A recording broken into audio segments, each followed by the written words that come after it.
Hola tout le monde, aujourd'hui je vais vous présenter 3 de mes idées de préparation pour le ramadan. Donc on y va sans plus tarder, n'hésitez pas à commenter, me dire ce que vous en pensez et laisser un pouce bleu et à vous abonner. Alors, on va commencer par les tomates séchées. Je vais faire des tomates cerises séchées, donc on aura besoin de tomates cerises, d'épices, donc là j'ai un bouquet garni, de l'ail en poudre, du cumin, de la coriandre en poudre, des herbes de Provence, du piment doux et du sel, de l'huile d'olive pour la marinade. Et j'ai aussi ce sachet d'épices coréennes. C'est des épices pour les légumes, spécialement pour les légumes. Il y en avait plein dans les... J'avais pris ça sur Paris dans une boutique coréenne. Et j'en ai pris plusieurs pour le poisson, pour la viande, etc. Et ça, c'est pour les légumes. Donc on va en mettre une cuillère à café, comme pour le reste des quantités des autres épices. Et donc moi je vais commencer par couper toutes mes tomates cerises en deux. Je vais pas enlever la pulpe, je vais laisser la pulpe. Il y en a qui l'enlèvent, moi j'aime bien la laisser, ça laisse de la saveur en plus. Et je vais faire la marinade.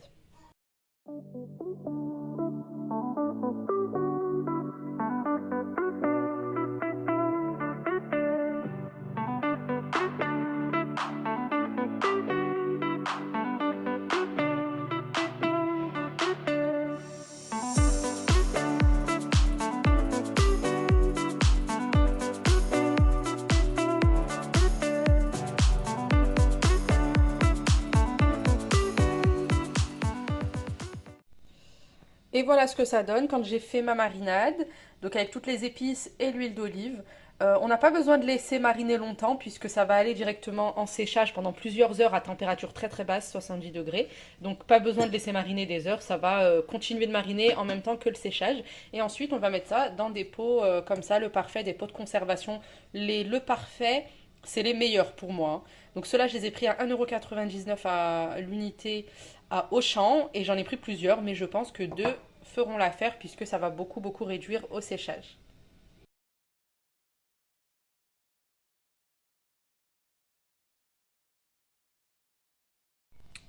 Ensuite, maintenant on va augmenter la durée, donc 12 heures, on va mettre 13 heures même, et la température à 70 degrés et on y va.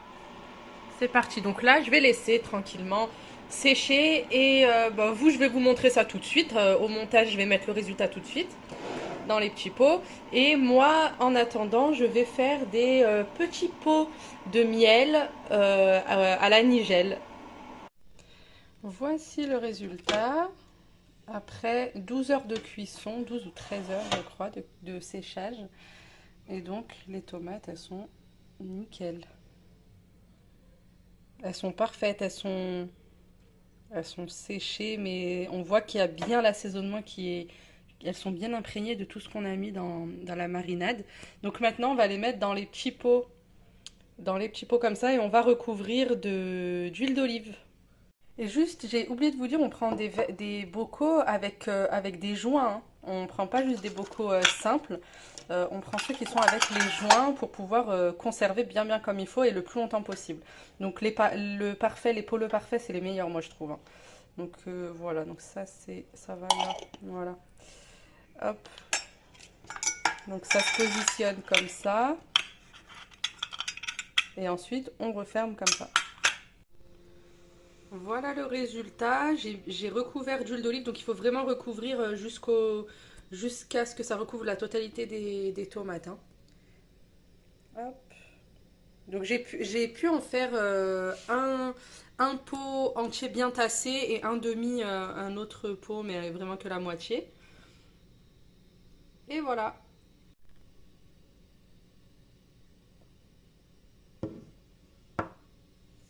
Donc j'ai mis en pause le temps de vous expliquer. Donc j'ai mes petits pots, c'est des petits pots à confiture en fait, tout mini. Et je vais faire tout simplement, je vais en faire 4 ou 6 pots de miel avec des graines de nigel parce que les graines de nigel, enfin dans toutes les médecines prophétiques ou médecine chinoise, les médecines naturelles, c'est un aliment qui est très très très recommandé pour tous les maux. Donc moi j'aime bien faire mariner mon miel dans avec de la graine de nigel, enfin faire mariner la nigel dans le miel et voilà. Donc une cuillère dans une tartine ou enfin voilà, même le matin, c'est très bien. Et pour le ramadan, ce sera parfait puisqu'on aura besoin de force et d'énergie.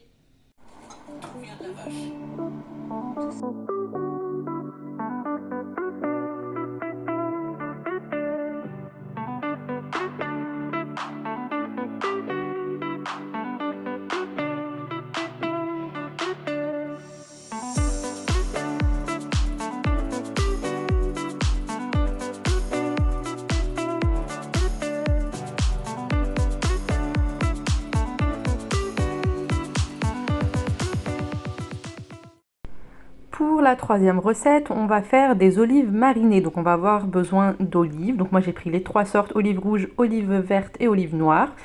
On aura besoin des épices. J'ai mis, alors qu'est-ce que j'ai mis? Du laurier, du persil, du cumin, de l'ail en poudre, du curcuma, du poivre doux et de la coriandre en poudre. Ensuite, on va avoir besoin, donc là j'ai un demi-citron, j'ai des piments et des poivrons rouges, parce que je vais faire une partie pimentée, une partie non pimentée. Et j'ai besoin aussi d'un pot, vous savez, de pickles de légumes, donc les légumes qui sont marinés au vinaigre, donc ils sont croquants. On enlève le vinaigre et on garde les légumes, ils sont déjà très salés, et un petit peu de sel aussi, et de l'huile d'olive. Donc j'espère que j'ai été assez claire.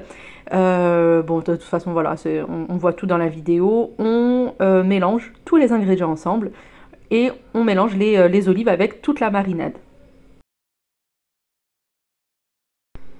Ensuite, là, je vais venir presser le jus d'un demi-citron et je vais ajouter tous les légumes, les pickles. Donc là, vous savez, il y a vraiment une seule boîte hein, pour 1,5 kg d'olives. Donc il y a du chou-fleur, euh, des, des oignons nouveaux, vous savez, enfin voilà. Ensuite, je vais faire un gros pot non pimenté parce que moi je mange pas trop épicé, enfin pas trop pimenté en tout cas.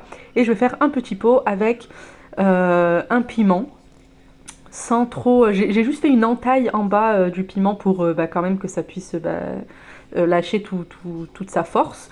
Mais un petit pot comme ça, moi ça me suffit amplement. C'est vraiment juste pour les personnes, les invités en fait, hein, les personnes qui mangent pimenté à la maison. Mais nous, en tout cas, au quotidien, ce sera les olives non pimentées. Et ensuite, on recouvre d'huile d'olive également et j'ai fait tomber ma cuillère.